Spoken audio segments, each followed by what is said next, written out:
मदरसों में भेज दिया अपने बच्चों को, तो मदरसों में ये बात बताई जाती है और सिखाया जाता है।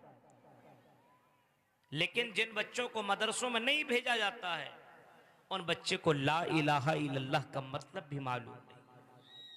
उन बच्चे को ला इलाहा इल्लल्लाह का माना और मफहूम भी मालूम नहीं। इसी वजह से आज हमारा बच्चा अल्लाह का नाम कम ले रहा है। अल्लाह के नबी जनाबे मोहम्मद रसूलुल्लाह ने हमें और आपको सिखलाया है, और नबी अकरम की ज़ात ऐसी है जो ज़ात अल्लाह ताला को सबसे याद करने वाली ज़ात है। अल्लाह के नबी सल्लल्लाहु अलैहि वसल्लम यहां तक कहते हैं, ऐ लोगों, मैं तुम में सबसे ज्यादा डरने वाला अल्लाह के मुकाबले, अल्लाह के सामने में तुम सबसे ज्यादा मैं तुमसे डरता हूँ। इन्नी अत्काकुम लिल्लाह व अख्शाकुम लिल्लाह, तुमसे ज्यादा डरने वाला मैं हूँ, सबसे ज्यादा मैं डरता हूँ, और सबसे ज्यादा अल्लाह की इबादत करने वाला मैं हूँ। हर वक्त अल्लाह की इबादत किया करता हूँ, खाने के बाद भी मैं अल्लाह को याद करता हूँ, खाने से पहले भी बिस्मिल्लाह पढ़ कर अल्लाह को याद करता हूँ, बिस्तर में जाने के समय तब भी मैं अल्लाह को याद कर रहा हूँ। हाँ, अगर किसी मजलिस से उठता हूँ तब भी अल्लाह को याद करता हूँ, किसी मजलिस में बैठता हूँ तब भी अल्लाह को याद करता हूँ। हर कदम पे अल्लाह को याद करने वाली जात जनाबे मोहम्मद रसूलुल्लाह कह रहे हैं, सबसे ज्यादा मैं अल्लाह को याद करने वाला हूँ और सबसे ज्यादा मैं अल्लाह से डरने वाला हूँ। वही मोहम्मद रसूलुल्लाह सल्लल्लाहु अलैहि वसल्लम ने हमें और आपको सिखलाया कि हर कदम पे तुम अल्लाह का जिक्र किया करो, खाओ तब भी तुम अल्लाह का नाम लो।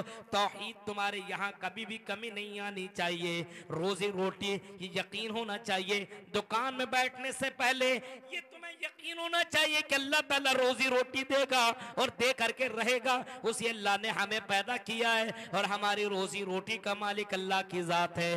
बंदा इस बात के ऊपर यकीन करे कि अल्लाह ताला रोजी रोटी जरूर देगा, तौहीद के ऊपर बरकरार रहे और शिर्क से दूर रहे।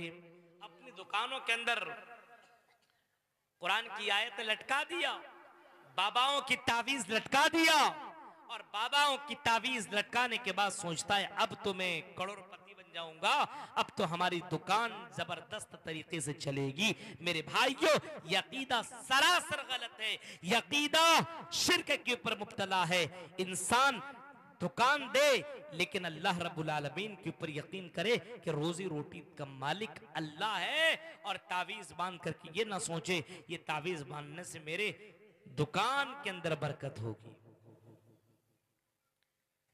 तौहीद को जानने की कोशिश कर। अभी फलस्तीन का आपने वाकया सुना, छोटा सा बच्चा 7-8 साल का बच्चा, और उसके बगल में उसकी छोटी सी बहन 6 साल की बहन बगल में है।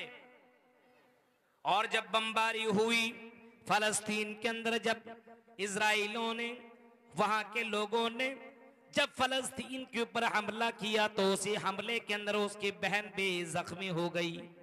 जरा धनगामा के लोगों, तौहीद को जरा देखो, तौहीद की अहमियत को फलस्तीन के बच्चों ने कितना समझा, वहां के लोगों ने तौहीद की अहमियत को किस तरीके से जाना। उसकी बहन जख्मी है, सांसें चल रही है, आखिरी सांस ले रही है, अब न तब उसकी रूह निकलने वाली है। उसका भाई 8-9 साल का भाई बगल में बैठा हुआ है और अपनी बहन को देख रहा है, सिसकती हुई जा रही है, रूह निकलने को तैयार है, लेकिन भाई ऐसे वक्त में अपनी बहन को ये नहीं कह रहा है और मेरी बहन रोने की जरूरत नहीं, घबराने की जरूरत नहीं, और ये वो करने की जरूरत नहीं। लास्ट में आखिरी समय वो 8-9 साल का भाई अपनी बहन से कहता है, ओ मेरी बहन अपनी जबान से पढ़ो, अशहदु अल्ला इलाहा इल्लल्लाह व अशहदु अन्ना मुहम्मदर रसूलुल्लाह। आई मेरी बहन अपनी जबान से ला इलाहा इल्लल्लाह पढ़ लो, और इसी के ऊपर अगर तुम्हारी मौत हो गई, आई मेरी बहन तू जन्नत के अंदर दाखिल होगी, क्योंकि अल्लाह के नबी का यही जुमला है, मन कान आखिर कलामे ला इलाहा इल्लल्लाह दखल जन्ना। जिसकी जबान से ला इलाहा इल्लल्लाह आखिरी में निकला, वो आदमी एक ना एक दिन जन्नत के अंदर दाखिल होगा। एक छोटा सा बच्चा ला इलाहा इल्लल्लाह पढ़ा रहा है, 8-9 साल का बच्चा उसको मालूम है तौहीद की अहमियत, ला इलाहा इल्लल्लाह की अहमियत। ए मेरी बहन, आपको घबराने की जरूरत नहीं, ला इलाहा इल्लल्लाह पढ़ती रहो।